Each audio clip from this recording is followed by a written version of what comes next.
This is Kendra. And this is Brianna. Welcome to Camp Comparisons. Where she's in one camp and I'm in the other.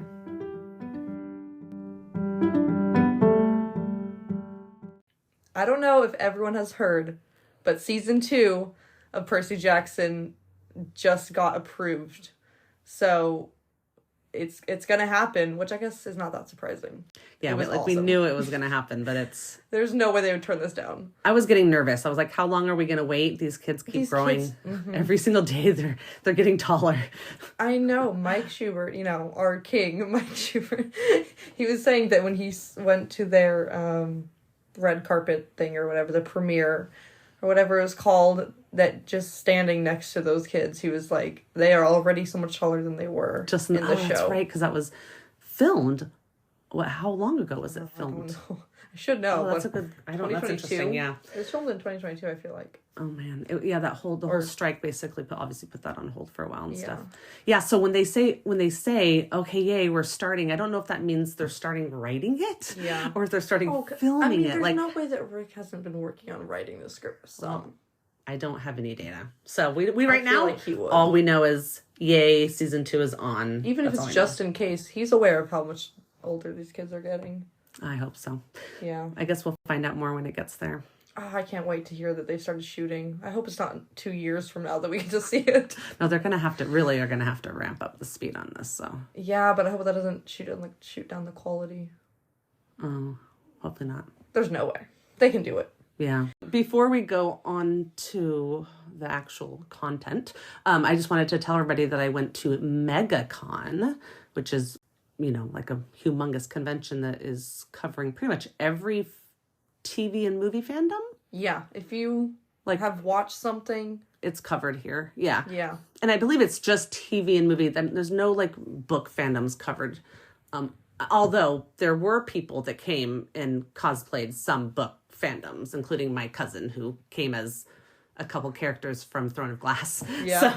So that was cool. You can't stop anyone from you can't stop anything. No. So. But I wanted to say, so I was there for 3 days and I saw so many campers, so many camp half-blooders out there wearing so many demigods. So many demigods. That not sounds better. Disguise. And not in disguise at all. No, at first I thought maybe they were all in secret quests, but they were very obvious. They had their orange Camp Half-Blood t-shirts on, and they were also happy to get pictures. All these fancy costumes. People are asking them for photos all the time. Right, they also spent a lot of money on it. So I spent the 3 days running after every orange t-shirt and asking for a photo. And they were all so happy to have someone ask them. I don't know if no one's asking them for that, just because it's an orange t-shirt. Even people who get asked a lot are usually pretty happy. Yeah, they really are. They really appreciate it. Everyone loves getting a good picture of themselves if they put effort into their costume. Yeah.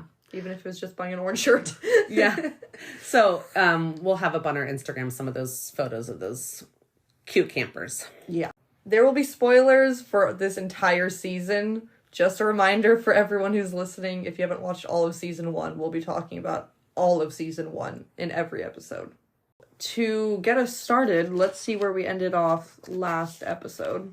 The last thing we talked about was Percy getting attacked by Mrs. Dodds outside the Met and that whole scene. So we would be getting into the headmaster's scene. Yeah. And we found out when we finished that those 3 scenes we covered actually corresponded exactly with chapter 1, which is interesting. Just chapter 1. Now we're going to go into basically chapter 2 of the book and our 4th scene as we have numbered them, which is the headmaster's office. That's right. Yeah. Am I okay to start with this? Yeah. Okay. I'm sure we have the same exact thing. We probably do. Well, before we start with the headmaster, I actually thought it'd be good to point out that chapter 2 is a totally different scene than what we get into. So chapter 2 in Percy Jackson is basically he goes back to school after that whole scene and is like, how is it that everyone is still on this? There's never been a Mrs. Dodds. It's always been Mrs. Kerr, Kerr. He's like, I've had some weird things happen before, but it doesn't usually last this long, you know? And he goes through this everyone is continuing to say that we've never known this person. And he does this thing where he tries to catch them in their lie by bringing up, like, a reference to her, or, like, maybe something she used to say a lot, to try to, like, trip them up, and they're like, no. What? Yeah, and the only person that he ever catches a little bit is Grover, who he can just tell knows something. Bit. Yeah, so there's, like, some hesitation. So, yeah, exactly. So that's the only reason why he doesn't think he's actually gone crazy, is because he's like, see, Grover's acting weird, too. Like, it can't just be me. Yeah, that's his only really insight, that there is something weird going on besides his own brain, you know? Yeah. So that's happening. But also, something I thought was interesting that I don't recall this showing in the TV show at all is there's freak weather happening. Like, even when they're outside of the Met, he's talking about these weird clouds. Mm-hmm. And then he mentions in this whole chapter 2 about how the weather is just really weird. It's getting worse. Too. So we know that it's because Poseidon and Zeus are arguing. Yeah. You know, so of course, between those two, weather is going to be affected. Yeah. So that's mentioned a lot. And then we have, and so here we have, he's actually getting upset about this whole thing, and he's getting irritated and aggravated, and his he starts getting more fights. He gets more sassy with his teachers. His grades are going from his D's, which is his average, to F's. Yeah. And this explains in the book why at the end Yancey's like, we're not taking you back next year. Right. So that's a totally different scene than what we end up. This new scene opens up into, it gives us a whole different story at this point. Right. Yeah, so here, I think because of his past problems with other schools, which is also true in the book, he's had past problems with other schools, but in the movie, or in the TV show, it's made very clear that the other schools do know about his past mishaps. I don't know if in the book it's made to seem more like they don't tell the next school all the time what's been going on. Yeah. So I think, like, that's kind of the excuse in the TV show for why he was kicked out so quickly for just one, mistake. The thing with, Nancy Boba Fett. Sorry, I was like, Yancy, the school, Nancy. I couldn't tell if I remembered it right. Because I just remember in the last episode we watched, or the 7th episode maybe, how he was having a hard time getting into schools because of his past stuff. So they probably were, like, very wary of him just based on that content in that episode. That's true. That data they put in those flashbacks is not really in the books. Like, there's no particular communication about that in the books. We know that he's struggled with school his whole life. Well, he's kicked out of every school. See him have barely a year. Yeah, getting into schools, like Sally begging and stuff. Like, we never hear about that. Yeah, exactly. There's okay. so much to say about Sally. I'm trying to wait until a little bit later. We're gonna get to Sally. Yeah. Yes, I know. We have things to say.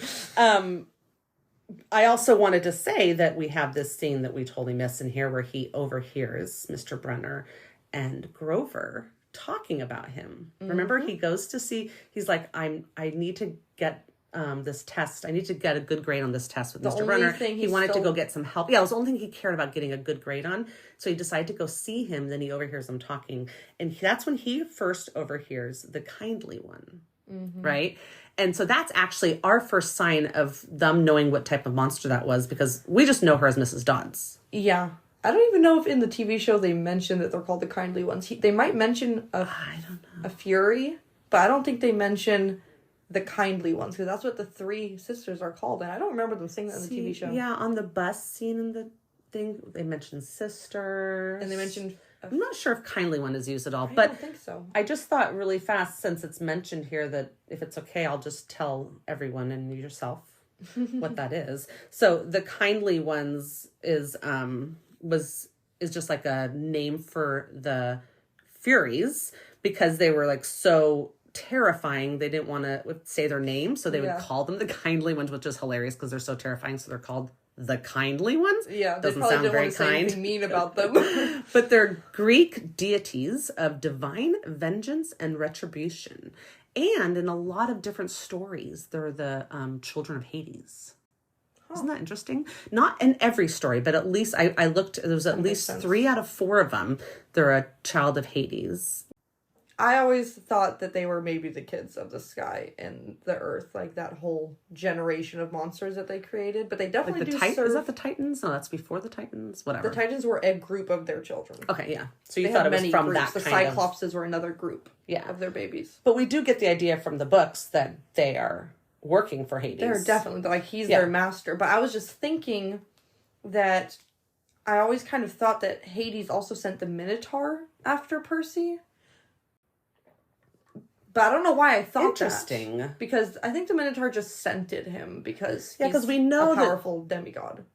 Oh, no, I still think the Minotaur was sent for a reason, too. Although, what are they going to do? How are they going to find the bull if they just kill him? Because that's what the Minotaur... Minotaur has no brain cells, right? Yeah.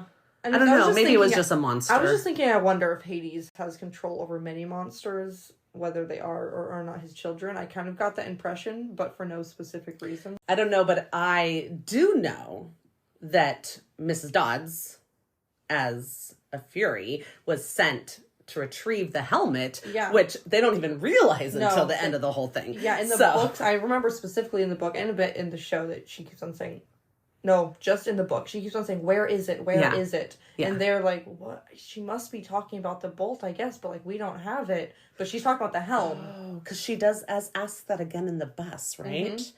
Oh, yeah, okay. Bus, so we know she's looking for that, although they don't know that until the end, because, I mean, I even forgot it. When we were watching the TV series, I know, I got so into it, I forgot about the helm.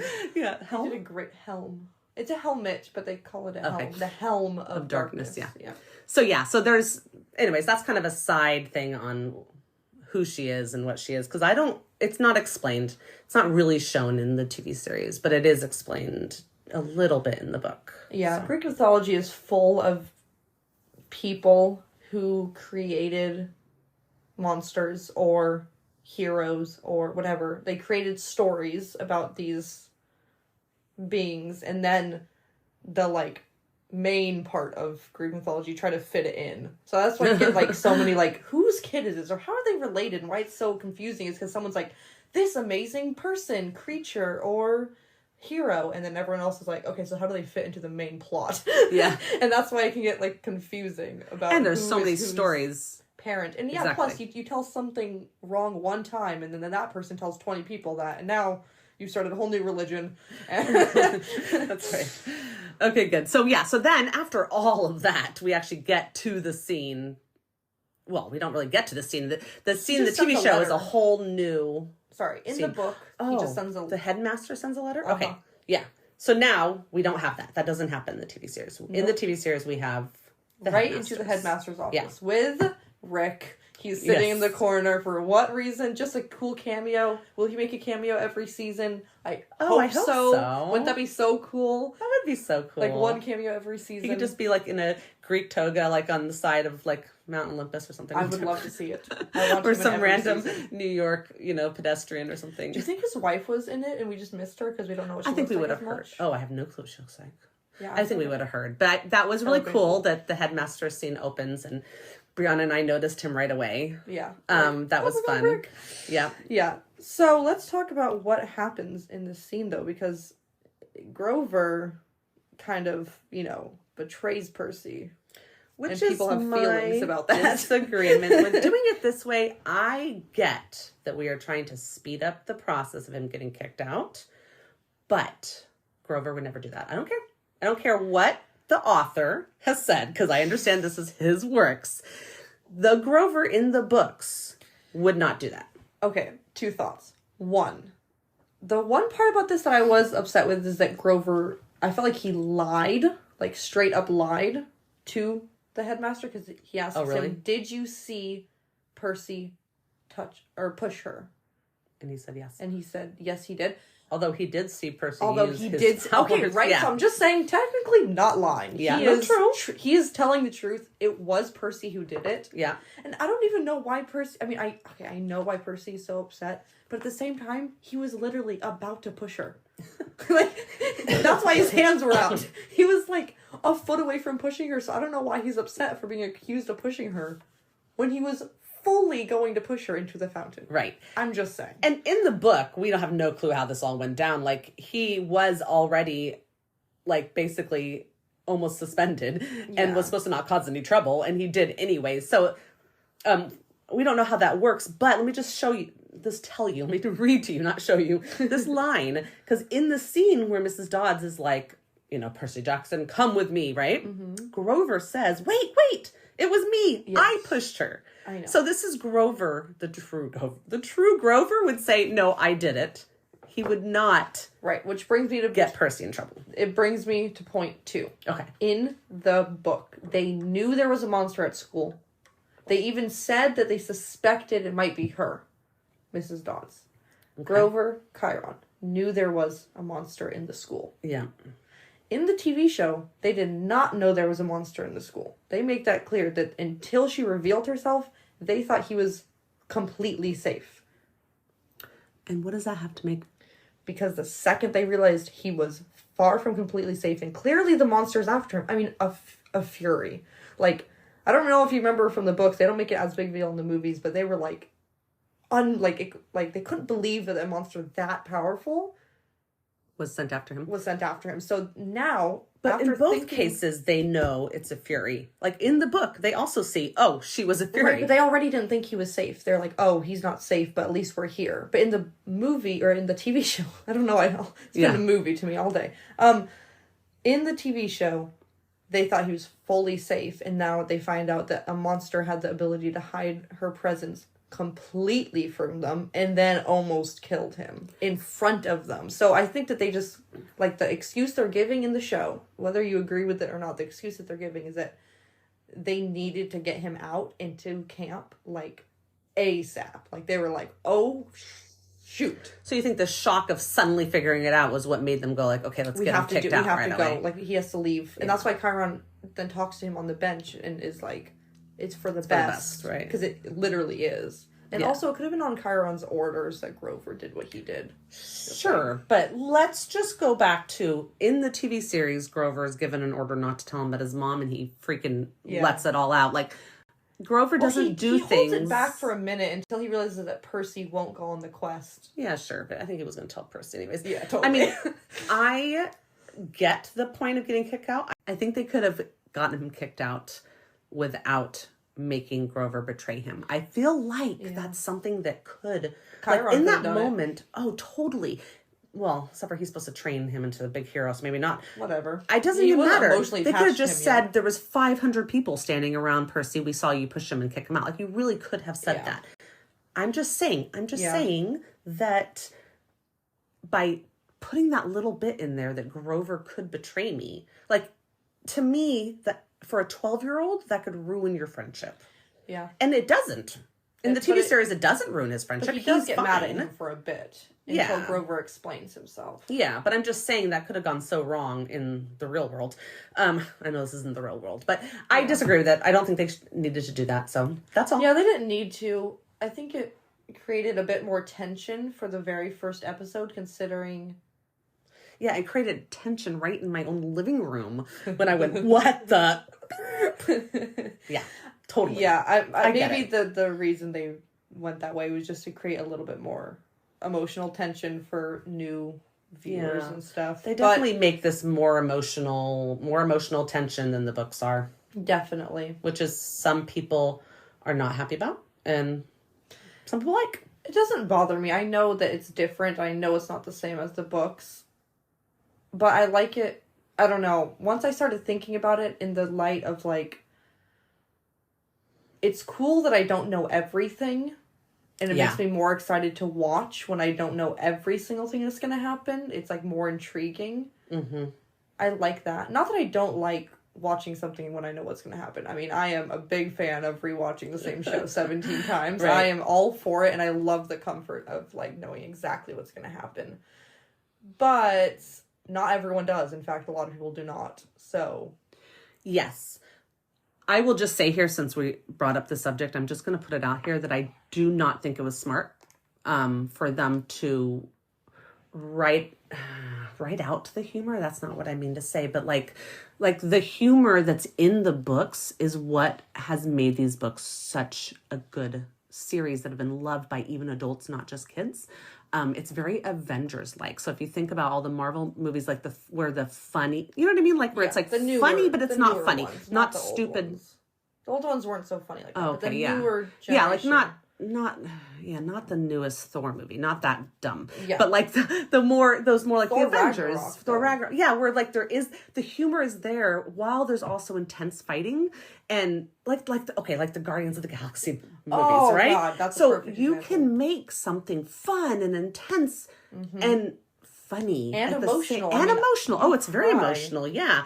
You can do that and have all that humor, and the humor in the books are like that. And I honestly think that they made a big mistake by not doing that. And that's fine. That's all I'm going to say. It's too late. It's done. It could have been done. Also, last episode, we were talking about voiceovers. And recently I started watching Young Sheldon. Again, I watched some of it before, but new seasons have come out since then. I started watching it again. And the guy who used to play Sheldon in the original... oh my gosh, what's that show called? Is this The Big Bang Theory? Yes. Oh, okay. So the guy who used to play him in the Big Bang Theory does voiceovers consistently throughout the entire episode. Every time there's like a transition between scenes, every time it flips, okay, maybe not every time, but most of the time that it flips between what Sheldon's doing to what his mom is doing to what Missy, his sister, is doing, whatever. Yeah. He does a little voiceover at the beginning of like all these scenes where he says like, well, it might be true that those people were dealing with that, but over at my house, we were dealing with a whole other thing. Like, and so I was watching that, and I was like, you know what? They could have done it like that. Because it doesn't, he's not talking in the middle of a scene, so you don't get to hear his thoughts while it's happening actively, but you get a little recap, or a little beforehand of, like, but it'll be so funny. He'll say, like, oh, the, like, most upsetting thing was happening to me, and then it's like his cucumber was slightly too big, and it's like, it's funny. Like, it could have been done kind of like that. But I was thinking about that, and I don't know if that would really satisfy so much, because his snarky monologue in his head, like, so Percy, now we're about to Percy, we're not on young Sheldon anymore. Percy has an amazing inner monologue. Is that what you call it? Inner monologue? Where he just makes these hilarious, snarky thoughts to himself. Right. And those are happening while things are going on. So I find that would be hard to do as like an intro or like whatever. Yeah. So I don't know if I've decided I don't really have a problem with the fact that I didn't do that anymore. I just still think you can still find ways to insert the humor without it being definitely is. From his internal thoughts. Yeah. Okay. That's true. But we all love narrating Percy, so I'm just saying we could have had more of him in that regard and it would have been smooth. But I was talking about this with Sean and he said the same thing that you just did, which is like, it's not really the same as it happening while a scene is happening, which obviously you can't really do, especially if people are talking. Yeah. You can't just like interject with his thoughts. Yeah. That would be weird.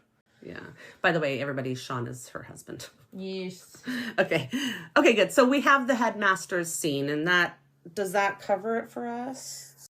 Yeah, then we have this scene where he's sitting outside, and Mr. Brenner comes out, and he's like waiting for his ride. Right. Do you have notes on that scene? No, I do. I already said what I wanted to say, which is that Mr. Brenner is just repeating that it is for the best and stuff. And he's saying that because he knows Percy needs to be safe. Yeah, so I liked this line in the TV series where he says, I see a lot of young people go through this sort of thing in my time. And it just made me kind of laugh because this is Chiron, is that how you say it? Chiron, who has been training heroes for centuries. For like, he's like immortal as long as he's needed, by the way. That's his spiel. That's right. As long as he's needed, he's still alive. Immortal. Yeah. And so he says, I see a lot of young people go through this. Like, yeah, like every single hero that's come to him. And he's probably thinking about them all of that and all those. Like, he's not joking when he says that line. Like, it has so much meaning behind it, and Percy has no clue. Like, it means nothing to Percy. All of them have died, basically. Oh my gosh, yeah, right? Yeah. He has a very sad job. He puts very much emotional like effort and stuff into these kids, these children, and then he's like, all right, try not to die, but he knows they're gonna probably die. It's rough. It's a rough life. And then there's these two lines that are slightly different in the TV series. He says, you are special, which Percy's like, what, give me a break. Right. And in the book he says, you're not normal. Yeah. Which again, Percy's like, thanks. And he says it, by the way, in class. In class with other people so there. This, like, conversation that happens in the show is, like, privately on a park bench. Much better. In the book, they are in class. And I guess, I don't know. The test is happening, and there's still some people. I think he went to hand in his test. And he was, like, trying to be nice, but, he just was like... What I'm trying to say is that you're not normal. And he's like, thanks for reminding me. Yeah, so honestly, Rick was probably like, yeah, that was really a dumb set of words I used. So, but even you are special. Like, either way, like, it's funny how they use the two different terms. In both cases, of course, Percy's just like, thanks. Like, he doesn't understand. No. It's like a weird thing to tell this kid. Like, to him, you're saying there's something wrong with him. That's what you're saying. And he doesn't get it. But also, doesn't he stand up and say, like, I'm tired of hearing, like, stories. Like, I'm not a kid anymore. Like, I don't need reassurance. During his conversation with his mom at the... Oh, I thought he did it both times. Does he not with Mr. Brenner? I don't think that's in the bench scene. Well. Yeah. Okay, well, anyways. I don't know. So that ends that scene because he jumps in this, battered truck and drives away. Right. So the next scene here is at the apartment with Gabe. However, we're missing a whole chunk from the book. And I believe that might be chapter 3 that we get into. Actually, no, it's the end of chapter 2. So at the end of chapter 2, he's going home. It's the end of the year. And I don't know if people get this from the TV series, but Yancey Academy is a boarding school. Is that made clear, do you think? So he hasn't seen his mom since maybe like I think winter. it is kind of made clear. Okay. So he's staying year round, or at least that 1 year at Yancey Academy. Yeah. And it's the end of the year now, so he's heading home, and he finds out that Grover goes on the same bus with him. So this is obviously in the book. Not as this scene obviously doesn't have that. So we miss this whole scene where he's on the bus with Grover. And Grover, I think he brings up to Grover, like, oh, are you looking for the kindly one? And Grover's like, what? Grover freaks out. Right. And they get into like some sort of accident. No, the bus breaks down. And they get pulled over on the side of the road. Yeah, I think the bus just breaks down and the guy's like, well, we'll be up and running as soon as I can figure this out or whatever. And then he sees the 3 fates. Now, when we watched this, we were like, obviously we were like, where are the fates? Where are the fates? And I was like, kind of like, well, you know what? Actually, I didn't really know if it mattered. Honestly, I don't know but it does it.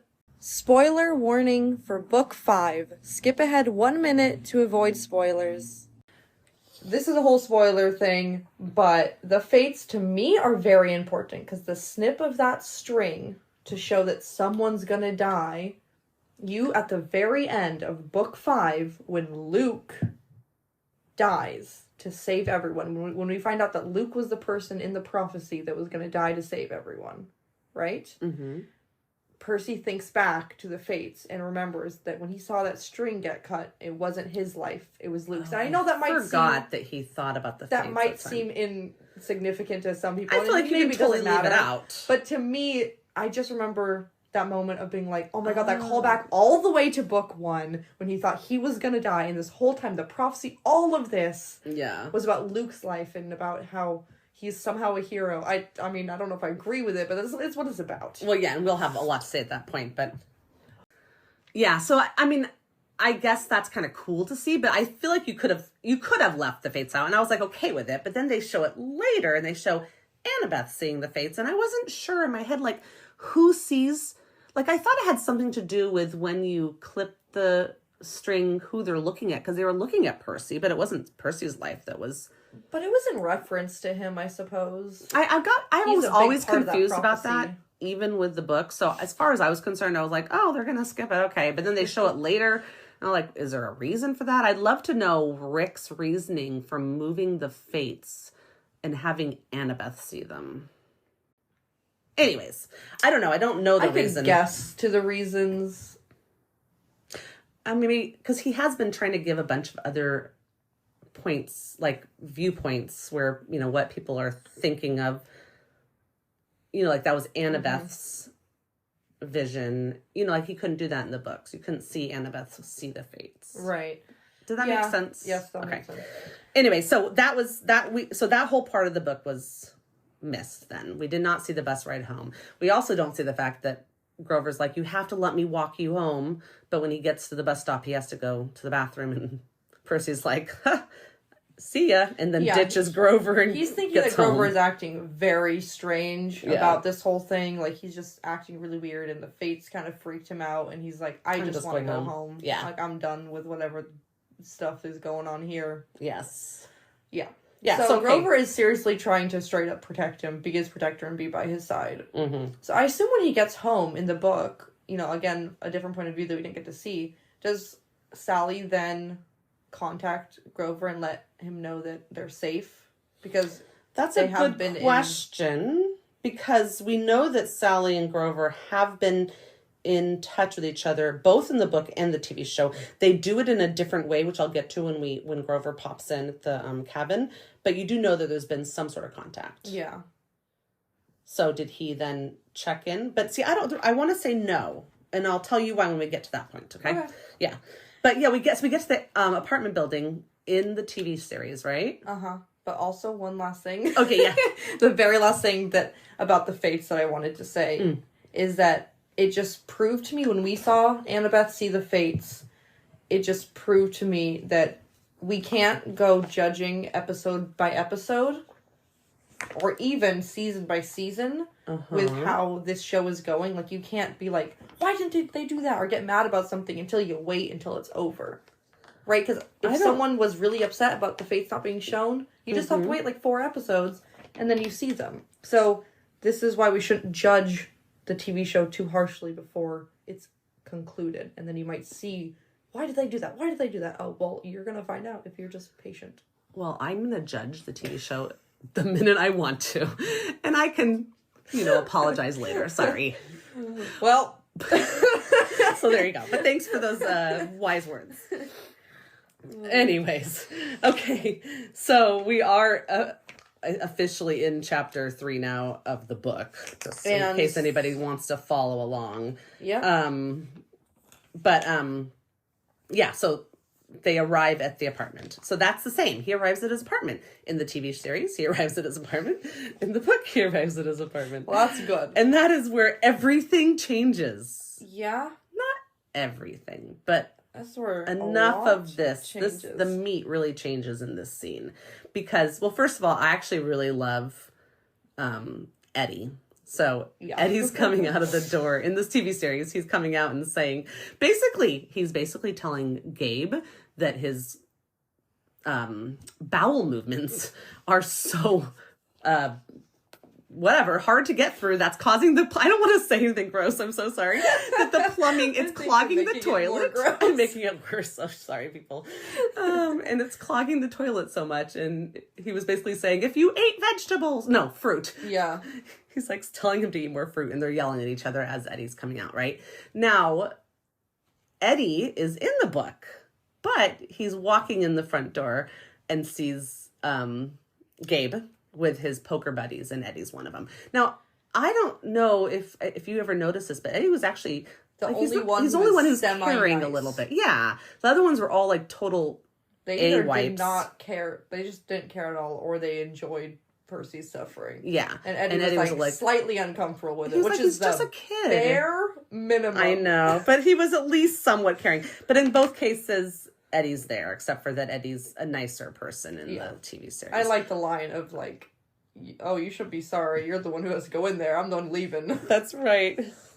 Yeah. So there we get a little Eddie. And then also the poker end of it is when he's playing online poker instead. He says, but he doesn't say online poker. What does he say? Pretend poker? No. Yeah, well, he's something just like that. Him. Yeah. He's like, what does it look like I'm doing? And he's like, losing at imaginary poker. At imaginary that's poker. What it was. And he's like, well, that's what you would think. Because you're just a kid.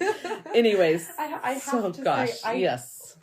I love Gabe in a weird way in the TV show. TV series. He's just so funny. And he gives like Percy almost the same amount of sass that Percy gives him. He goes over the line a few times about being a bit too mean. Still less mean than he is in the book. But like where you're like, okay, he's definitely a bully and like not very nice, but he's only barely going over the line. But he's like a pathetic bully. He's like a pathetic online poker bully. Yeah, and that's where it differs. Yeah, not like now I agree with you that bully. I like him. Like, if it wasn't for the fact that I was so dedicated to the books and wanting to see what we know Smelly Gabe to be like. See, that's also the other thing, too, is there's a reason in the books he's called Smelly Gabe. There's a very specific reason that's so important that explains why Sally is married to this guy. And you don't even know anything about his smell. They could have just had Percy walk in and go, oh, God, Gabe, do you ever take a shower? You know what I mean? Like something to indicate that he's smelly. Because obviously he never says it in the book. He just he like he says monologues he would never about say it. that Like, to I mean, his not face. monologue. Is that the right word? Inner monologue. He thinks about the fact that it's so smelly and his smell is everywhere. Yeah. We know that he's smelly, but they don't say anything. He's smelly is to hide Percy from the monsters, because Gabe's smell is so intense. And not just like his mortal, disgusting mortal man smell is so strong that it could almost hide Percy Jackson, son of Poseidon. Smell, like, yes, because the monsters can smell the demigods. Yeah, and so they just don't mention that. She must have been guided. Show. No, not at all. Which is maybe they will. Weird. Maybe they will again. We could do one of those things like can't wait. Don't knock it until you wait and see it. Yeah, because they don't talk about that. Do they talk about it in the first book? Why he? Yeah, I'm pretty sure at the end, maybe like why your mom actually married him was at the end of this book. Maybe okay. I don't know. We'll see. We'll see if they mention it or not, but they might not. But that's the whole reason she's married to this guy who she obviously can't stand, was for Percy. And someone must have told her. Someone must have said, oh my gosh, I found this guy. Maybe he met... him? She met him and was like, oh perfect smell. I'm going to marry this guy. I'm about to ruin my life. Well, anyways, so in the book, we have a totally different Gabe. We have an abusive Gabe. And there is signs... like of physical abuse. Yeah. Not mentioned in this first couple chapters, but he mentions it later. Maybe. I swear it's when they're about to leave for Montauk. When he Gabe lifts his hand. says something and lifts his hand and Percy sees his mom flinch. And that's when he realizes that he must have been hitting her. And maybe. Like, and then at the very end when he convinces Sally to murder him, when he convinces Sally to murder Gabe, he says to her, he straight up says to her, Mom, I know that he's been hitting you. Yeah, okay. Yeah, so this is Disney Plus, and I get it that they decide not to have that type of abuse in a children's... It's rough. TV series. I'm okay with that. I still think the only reason it really they could have had him be a little bit more of an he could have been worse. But I feel like the only reason they could get away with it in the books, even to the point that you're not like super upset by it, is because of how light or like even when there's intense moments, Percy makes jokes like his inside. Yeah. Also, seeing things and reading them sometimes are a different type of emotion, yeah. For me, it's the opposite. I always get a stronger emotion from reading than from watching. Oh, wow. That's interesting. I started reading, like, not really fan fiction, but, like, just written by people who aren't published on, like, Wattpad again. And I'm, like, crying one second, screaming the next second. I never get that from shows. So, oh, wow. For me, the written word really describes it better. But when he does it, I was never, like, super... Like, no, you loved to hate Smelly Gabe. Like, you just loved that. And you felt really bad for Sally, but you also understood. You understood what an amazing mom she was for being married to this guy. Like, you truly got her sacrifice, her life, and her happiness for her son. And you don't really get that. You just get, like, these two people. It's almost like a New York and marriage. Like almost. a Like, they're just marriage. They're, like, irritated with each other. And they're, like, Power whatever. plays. And, yeah, because Sally is portrayed... totally differently here. She stands up for herself. Yeah. And bargains and tells him what to do with his... And says what will happen if he doesn't listen to her. And makes him say please. And that's not the relationship. The relationship is totally different in the book. Yeah. So I actually asked some people on Facebook what they thought about the change in Sally and Gabe's relationship. And one of them just said... they didn't like the change to Sally at all, and not really much else about that. But this one person named Aubrey, I liked what this person said. They said, I think they changed it because he was abusive towards her in the books, and Disney doesn't do that sort of thing. So they made their relationship just more mutually toxic, which I thought that was interesting, because they are both giving each other crap, right? Yeah. Yeah, I always, like, when I was watching it, I always thought it was more like Sally standing up for herself, but... It is interesting She's also being kind of mean about it like that. Yeah. Yeah, it does seem like that this is just what their relationship is about. But then at the end, she does divorce him. So clearly she's not enjoying it, whether or not she's participating. I know. And see, it makes more sense about her divorcing him when you know the book stuff, less with the TV show. To be fair, in the TV show, he does go, when we're talking to Aries, we see on his phone that Smelly Gabe still goes onto the news and says, like, that Percy... kidnapped his mom or whatever. He still talks right. So she could have been just divorcing him for that. Yeah, and that was like crossing the line. That was like one of those things that we were like, he deserves something for acting like this. He does kind of cross the line on the news. So. But you don't also get the fact that now she doesn't need to be living with someone who smells anymore. Because he's going to be at Camp Half-Blood. Yeah, he's saying that he can protect himself now and stuff. Yeah. Anyway, so she continues, or this person continues, but I am not a fan of the change. I think she got her revenge at the end of the book, and it was perfect. She put up with his abusiveness for Percy, and I think it was an important testimony to how much she loved him and wanted to protect him. So and that's what we're That's saying. Exactly what we're talking about, too. It's like you're missing the whole point when you change that relationship. So okay. And so this is like where... Oh God, I have two directions I want to go in. Okay, we're going to do the shorter one really quick, which is that part of the book thing is we find out that, like, she's not all the way under Smelly Gabe's spell because she does the blue food thing. And we learned that once upon a time, Smelly Gabe and Sally had an argument about whether or not blue food existed. And Sally was like, it definitely exists. And now all she does is have blue candy, blueberries, blue corn chips, all blue her cookies, food is blue all blue the time. pancakes, And we only see 2 references of blue food in the show. And they don't explain it at all. Blue candy and the blue pancakes at the end, and there's no explanation. And maybe it's just like a little touch for book readers, or maybe it'll be brought up later. But we know that one thing about them. And then the other direction is that, okay, Sally clearly has way more backbone. She clearly isn't a victim of... The TV series Sally. Yes. Yeah. She clearly isn't a victim of abuse, which is great to not have to see that and all that stuff. But it does change Percy and his mom's dynamic. It does. Because in the book, he is very gentle with her. He does not want to see her cry. He doesn't want to do anything to upset her. Because he has to witness her going through this. He doesn't want to be another problem. Right. And that's amazing that you said that, because that's my total same thought. And one of my upsets is, so she is in the book portrayed as very calm and loving. And she's just putting up with this guy.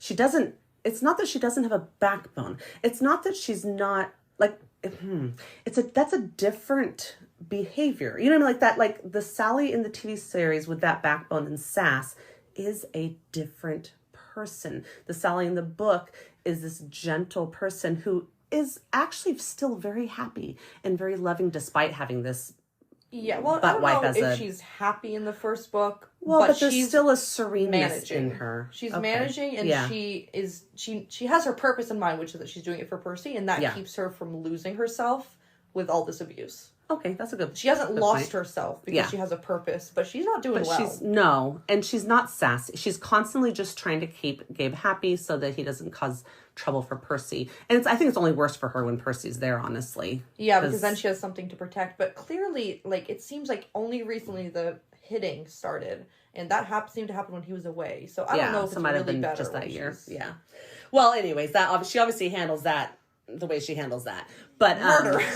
But because of that change in the Sally character, we with that little twist, then you also have those later scenes they show in the later series of her like getting mad at Percy and stuff. And again, this is not the Sally that we had. No, and Percy sassing her back, which again, maybe he did when he was younger. We never really get to see that. Yeah. But we know that Percy like would do anything to keep his mom happy and to make her life easier. Like, he hates worrying her, and he knows that his quests and all that stuff does worry her. And he doesn't lie to her or hide things from her, but he hates knowing that she's stressed at all about him. His relationship with his mom is so amazing. And through every book of all the series that Percy's in, anytime he mentions his mom, like, his love for her is so solid. Yeah. And so we lose that a little bit in this. And I wanted to say, if I could, in chapter 3, he says a little bit about his mom, and I just want to read it really fast. Okay. So straight from the book, he says, "A word about my mother before you meet her." He says, "Her name is Sally Jackson, and she's the best person in the world, which just proves my theory that the best people have the rottenest luck." And then he explains a little bit about how her parents had died when she was young, and then, she wanted to be a novelist, but she had to give up that dream. She was like, had to help her uncle, right? Yeah, something like that. Yeah, anyway, so I'm not going to read all of that. Yeah, and then he mentions the how she met his dad and that she doesn't have a lot of memories of it. So this is like the first time you hear about his dad. Now, this is again in his head. We hear about it a little bit later in the TV series when she mentions and talks about it. But he mentions that he was lost at sea, and that she then worked odd jobs and took night classes to get her high school diploma and raise him. And then he says she never complained or got mad. Never. Not even once. But I knew I wasn't an easy kid. That line, those 3 lines right there, those were important lines. And they changed it. Again, how you can make just proof that Rick can make you love a character that quickly. Yeah, because you just get introduced to her and you're like, oh, she's a wonderful person. Yeah. Yeah. He does a great job. Yes, that's not her. And that is unfortunate. No, it is unfortunate, but okay. We'll see how it pans out the rest of the seasons. Now that they're definitely happening. Yay! At least the next one. But yeah, it's just different. This thing with Gabe is what I consider the catalyst for her change and his change towards her, because I know from secondhand experience, not firsthand experience, but when your family and your loved ones are already going through so much stress from the external world, that the last thing you want to be is like another burden. Not that, again, as a kid you can always help it. You're going to be a quote burden just because you can't take care of yourself, or maybe because you have ADHD and are impulsive and whatever. Mm-hmm. But he definitely, as he gets older, is in more control of himself. He always tries to like make it easier for her. Mm-hmm. And he doesn't want to, like he says in the book, he doesn't want to see her cry, so he won't push her too far. And he wants to protect her emotionally because he's the only one left that cares. Yeah, exactly. Yeah. It's a great relationship, but they changed it and I wasn't impressed.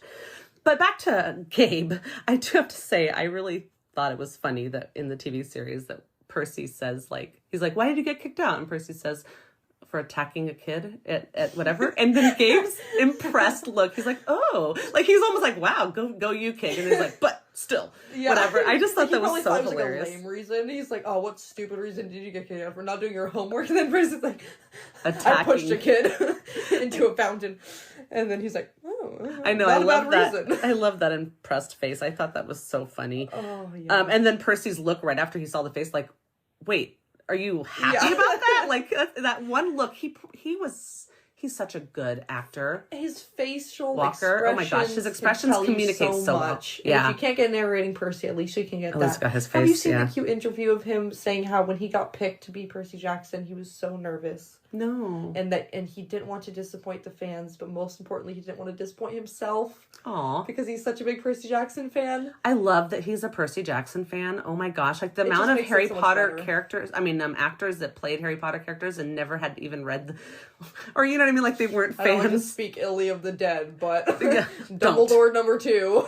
I know. God damn it. Read the books. Yeah. So like it was so great that he's a fan. I'm really proud of that. Yeah, so as you mentioned already, Gabe is actually very funny in this TV series. So I'm like okay with that. I do enjoy his funny comments and his faces. And as we saw, we were all concerned whether he would or would not be murdered by the end. And as we saw, now that the season's over, he did end up getting killed by the Medusa head, or but at least not actually murdered. But it wasn't accident. Sally who did it, and he did break the law first and open someone else's package. Yeah. So I was worried also trying how to break they were into their apartment when he got killed. Yes, 100%. He did some bad things and then got killed, and so you know what? He's gone now, and we don't have to worry about him anymore. That's true.